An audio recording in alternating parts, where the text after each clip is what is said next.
like I think Steph and I talked about like having them understanding their own body, their own bodily autonomy. Like, you know how like aunts and uncles like, hey, give me a hug, and like sometimes they say no. Oh yeah. We I definitely. have something to say about that. That's huge. Go ahead. Go ahead. Like yeah, we like for us like we don't like if they say no, it's a no because it's their body. They let them because if we force them to do that, then they don't feel like they have their own autonomy of their own self, and then you know that's why like I try not to have him to force him to do anything like he doesn't want to. Like, obviously, he needs to free and clean pick up his toys. Actions have consequences. So like if it takes too long to pick up his toys, then he gets less time to play video games.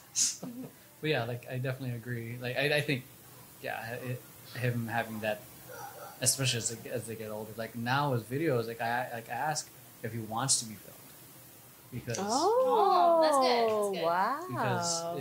Because it's you know because now he has his own identity. Sometimes he says, "Dad, I don't want to be filmed." Yeah, Nora gives me permission what I can and cannot put on social media. If I take a video of her, she likes being recorded, but like every time now she's like, "Don't put that on the internet," and I will not. No matter how much I love it, no matter how cute I think it is, I won't. And if there is something and I'm like, "Can I put this so your family and friends can see?" I get her permission. She says yes, and she loves it. She likes to read the comments everybody says, all of that. But she's very clear on what she does and does not want other people seeing. So it's interesting. With that whole like our parents, our aunts, or that older generation. So being in his family was like a completely like different like style or different setting, different culture. Because I know we're both Filipino, but I wasn't surrounded by so much family, and my mom's very like introvert and antisocial. So when we go to parties, like or family parties, like our small family parties, like when I would say hi to people, like I just like say hi, like shake a hand, like it wasn't a big deal. But when I go to his, it's like big family parties, and like they would get mad at me, or I don't know, they would like kind of question like why I'm there because I'm not saying hi to them, I'm not doing a kiss on the cheek, I'm not giving a hug, for sure. And like I learned, like I had to step out of my comfort zone to make them happy because I did not. Yeah. Like, so I felt like I lost control of that. Like, I was like, I felt forced to. Even though it's the polite thing in their culture. Yeah. I personally did not like it. Yeah, we're breaking out of it. Yeah. And it's not easy. Yeah. So with Nova, when she was born, it took a while. I mean, not took a while. It was kind of hard for me to swallow because, like, I didn't want to upset his family. But the moment, like, we brought Nova when she was like 6 months to a year, all the aunties were like, let me hold her. I'm like, oh, sorry, auntie, sorry, tita, we're trying to teach her consent right now. Oh my gosh, yeah, I've been there. And then like they did not talk to me the rest of the party. Like it happened with like 2 of them, but I was like kind of proud that I like stood up for myself or stood up for Nova. And so now we'll tell her, oh, can you give him a hug? She'll be like, no. We're like, oh, can you give him a high five? And she'll give him a high five. Yeah, comfort zone. And as they get older, they know, like they will. And Nora, same. We did that whole exercise. Can I give you a hug? Do I have your consent to give you a hug? And I mean, the elders were like just sitting there, like, you mother, you know, they were not pleased. Yeah, and as unpleased as they are, it's the fact that they understand they have their own bodily autonomy. I think that will help because especially with the weird. Weirdos out there that are trying that, and they respect it over time. Yeah, as they get older, like my mom, old school from the South, you know, she is not understanding it, but now she loves to see how independent and vocal Nora is, and she sees it now, and she's like, oh, you guys did the right thing.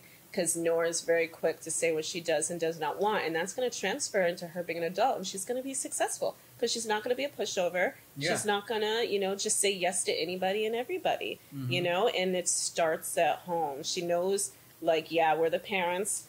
I've educated her on why it's important to listen to what we say because we know better, but it's not from a stance of you have to do it just because I said. I always explain why I'm saying it. Yes. And so then she has she has a part in saying, okay, I understand why you're saying it. Thus far, now I will listen to you, you know, rather than no explanation. I said it because. Jordan's very, very why-driven kid.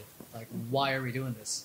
Yeah. Like, what's the reason that I can't do this? Mm-hmm. And it has to be logical. And then, and sometimes he'll be like, he'll rebuttal back. I'm like, motherfucker, you're right now. And the hard thing is, I take it, I envision when she's like that and she talks back with me, when it happens, we have debates.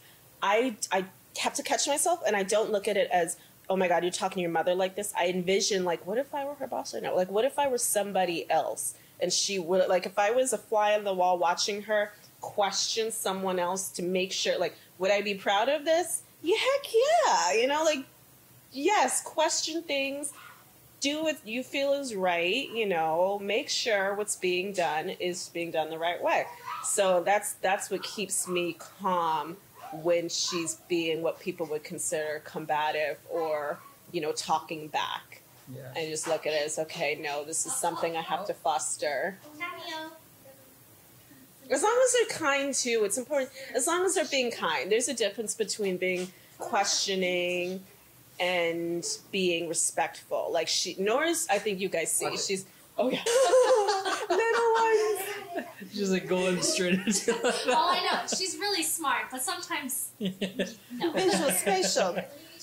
Like today, I'm sure all of you have at least witnessed Nora once avoid a kiss from me. But she's still a sweet kid. She's kind, she's respectful, but she will not hesitate to tell me no. Yeah. You know, and I don't look at it as being disrespectful or anything like that. Yeah. Like, But it takes time. It takes adjusting. Yeah, like when Jordan says no, I'm like, okay. Like it does like have a little bit of that sting, but I'm like, yeah, he's using his voice. Mm-hmm. And that's ultimately like he's like looking at him now. We had to relearn our voices growing up. Yeah, and I'm glad. Like, I would love for him to know his voice at a young age, because that way he's not trying to search for it anywhere else. Yeah, and like I look at him now, he's way more confident and charismatic compared to when I was a kid. Oh yeah, yeah. People say when we look at our kids, the way we're parenting them now, that's us before the trauma and the boundaries, and like that could have been us. That's us right there. But they're doing it from day one. Yeah.